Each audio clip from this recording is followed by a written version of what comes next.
शांताकारं भुजंगशयनं पद्मनाभं सुरेशं विश्वाधारं गगनसदृशं मेघवर्णं शुभांगं लक्ष्मीकान्तं कमलनयनं योगिभिध्यानगम्यं वंदे विष्णु भवभयहरं सर्वलोकैकनाथं। मंगलम भगवान विष्णु मंगलम गरुणध्वज मंगलम पुंडरीकाक्ष मंगलाय तनोहरि। ओम नमो भगवते वासुदेवाय। आज का दिन आपके लिए मंगलमय हो। आज मैं अगन मास कथा का 16वां अध्याय सुनाने वाला हूँ।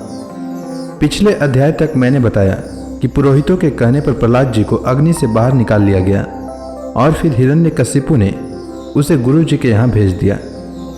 इसके बाद पराशर जी क्या कहते हैं वह सुनिए।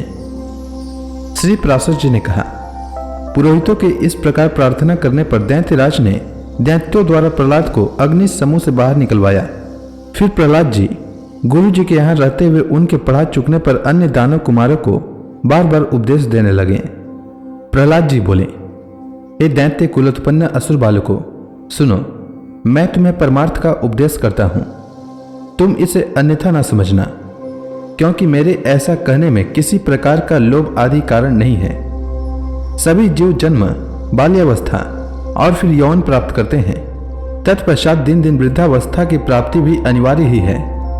और हे दैत्य राजकुमारों, फिर यह जीव मृत्यु के मुख में चला जाता है। यह हम और तुम सभी प्रत्यक्ष देखते हैं। मरने पर पूर्व जन्म होता है। यह नियम भी कभी नहीं टलता। इस विषय में श्रुति स्मृति रूप आगम भी प्रमाण है कि बिना उपादान के कोई वस्तु उत्पन्न नहीं होती। पूर्व जन्म में प्राप्त कराने वाली गर्भवास आदि जितनी अवस्थाएं हैं, उन सबको दुख रूप ही जानो। मनुष्य मूर्खता वस्त्र सुधा तृष्णा और सीतादि की शांति को सुख मानते हैं, परंतु वास्तव में तो वे दुख मात्र ही हैं। जिनका शरीर वातादि दोष से अत्यंत शिथिल हो जाता है, उन्हें जिस प्रकार व्यायाम सुखप्रद प्रतीत होता है, उसी प्रकार जिनकी दृष्टि भ्रांति ज्ञान से ढकी हुई है, उन्हें दुख ही सुख रूप जान पड़ता है। अहो, कहाँ तो कफ आदि महाघृणित पदार्थों का समूह रूप शरीर और कहाँ कांति शोभा सौंदर्य एवं रमणीयता आदि दिव्य गुण। तथापि मनुष्य इस घृणित शरीर में कांति आदि का आरोप कर सुख मानने लगता है। यदि किसी मूढ़ पुरुष की मांस रुधिर पीप विष्टा मूत्र स्नायु मज्जा और अस्थियों के समूह रूप इस शरीर में प्रीति हो सकती है, तो उसे नरक भी प्रिय लग सकता है। अग्नि जल और भात क्रमशः शीत तृषा और सुधा के कारण ही सुखकारी होते हैं, और इनके प्रतियोगी जल आदि भी अपने से भिन्न अग्नि आदि के कारण ही सुख के हेतु होते हैं। हे दैत्य कुमारों, विषयों का जितना जितना संग्रह किया जाता है, उतना उतना ही वे मनुष्यों के चित्त में दुख बढ़ाते हैं। जीव अपने मन को प्रिय लगने वाले जितने ही संबंधों को बढ़ाता जाता है, उतने ही उसके हृदय में शोक रूपी शल्य स्थिर होते जाते हैं। घर में जो कुछ धन धान्य आदि होते हैं, मनुष्य के जहां तहां रहने पर भी वे पदार्थ उसके चित्त में बने रहते हैं, और उनके नाश और दाह आदि की सामग्री भी उसी में मौजूद रहती है। अर्थात घर में स्थित पदार्थों के सुरक्षित रहने पर भी मनस्थिति पदार्थों के नाश आदि की भावना से पदार्थ नाश का दुख प्राप्त हो जाता है। इस प्रकार जीते जी तो यहाँ महान दुख होता ही है, मरने पर भी यम यातनाओं का और गर्भ प्रवेश का उग्र कष्ट भोगना पड़ता है। यदि तुम्हें गर्भवास में लेस मात्र भी सुख का अनुमान होता हो तो कहो, सारा संसार इसी प्रकार अत्यंत दुख में है। इसलिए दुखों के परम आश्रय इस संसार समुद्र में एकमात्र विष्णु भगवान ही आप लोगों की परम गति हैं। यह मैं सर्वथा सत्य कहता हूँ। ऐसा मत समझो कि हम तो अभी बालक हैं, क्योंकि जरा यौवन और जन्म आदि अवस्थाएं तो देह के ही धर्म हैं। शरीर का अधिष्ठाता आत्मा तो नित्य है, उसमें यह कोई धर्म नहीं है। जो मनुष्य ऐसी दुर्दशाओं से विक्षिप्त चित्त रहता है कि अभी मैं बालक हूं इसलिए इच्छानुसार खेल कूद लूं, युवावस्था प्राप्त होने पर कल्याण साधन का यत्न करूंगा, फिर युवा होने पर कहता है कि अभी तो मैं युवा हूं, बुढ़ापे में आत्म कल्याण कर लूंगा, और वृद्ध होने पर सोचता है कि अब मैं बूढ़ा हो गया, अब तो मेरी इंद्रियां अपने कर्मों में प्रवृत्त ही नहीं होती। शरीर के शिथिल हो जाने पर अब मैं क्या कर सकता हूँ? सामर्थ्य रहते तो मैंने कुछ किया ही नहीं। वह अपने कल्याण पथ पर कभी अग्रसर नहीं होता, केवल भोग तृष्णा में ही व्याकुल रहता है। मूर्ख लोग अपनी बाल्यावस्था में खेल कूद में लगे रहते हैं, युवावस्था में विषयों में फंस जाते हैं, और बुढ़ापा आने पर उसे असमर्थता के कारण व्यर्थ ही काटते हैं।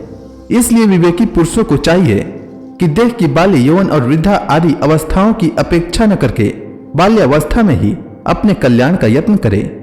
मैंने तुम लोगों से जो कुछ कहा है, उसे यदि तुम मिथ्या ही समझते हो तो मेरी प्रसन्नता के लिए ही बंधन को छुटाने वाले विष्णु भगवान का स्मरण करो। उनका स्मरण करने में परिश्रम भी क्या है, और स्मरण मात्र से ही वे अति शुभ फल देते हैं तथा रात दिन उन्हीं का स्मरण करने वालों का पाप भी नष्ट हो जाता है। उन सर्वभूतस्थ प्रभु में तुम्हारी बुद्धि अहर्निश लगी रहे और उनमें निरंतर तुम्हारा प्रेम बढ़े। इस प्रकार तुम्हारे समस्त क्लेश दूर हो जाएंगे। जबकि यह सभी संसार ताप त्रय से दग्ध हो रहा है, तो इन बेचारे शोचनीय जीवों से कौन बुद्धिमान द्वेष करेगा। यदि ऐसा दिखाई देता है कि और जीव तो आनंद में है, मैं ही परम शक्तिहीन हूँ, तब भी प्रसन्न ही होना चाहिए, क्योंकि द्वेष का फल तो दुख रूप ही है।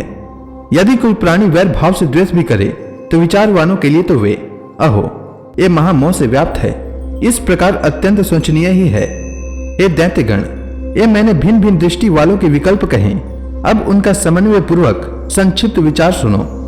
यह संपूर्ण जगत सर्वभूत में भगवान विष्णु का विस्तार है, अतः विचरण पुरुषों को इसे आत्मा के समान अभेद रूप से देखना चाहिए।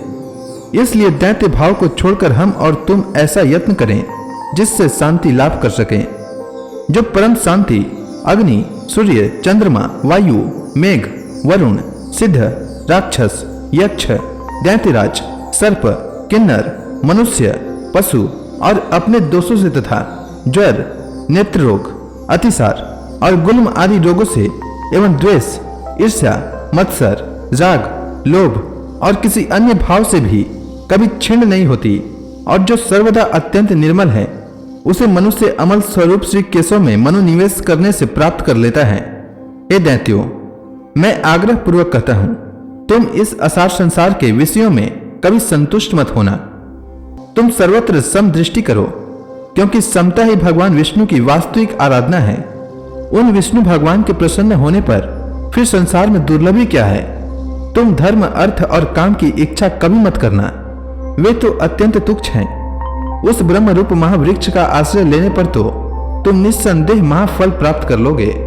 तो इसी के साथ यह अध्याय समाप्त हुआ। इसके आगे के अध्याय में प्रहलाद जी को मारने के लिए कौन कौन से प्रयत्न किए गए वह मैं आपको बताऊंगा। तब तक के लिए भगवान विष्णु का नाम लेते रहें। तो प्रेम से बोलिए भगवान विष्णु की जय, श्री कृष्ण भगवान की जय, लक्ष्मी माता की जय, तुलसी माता की जय, समस्त देवी देवताओं की जय।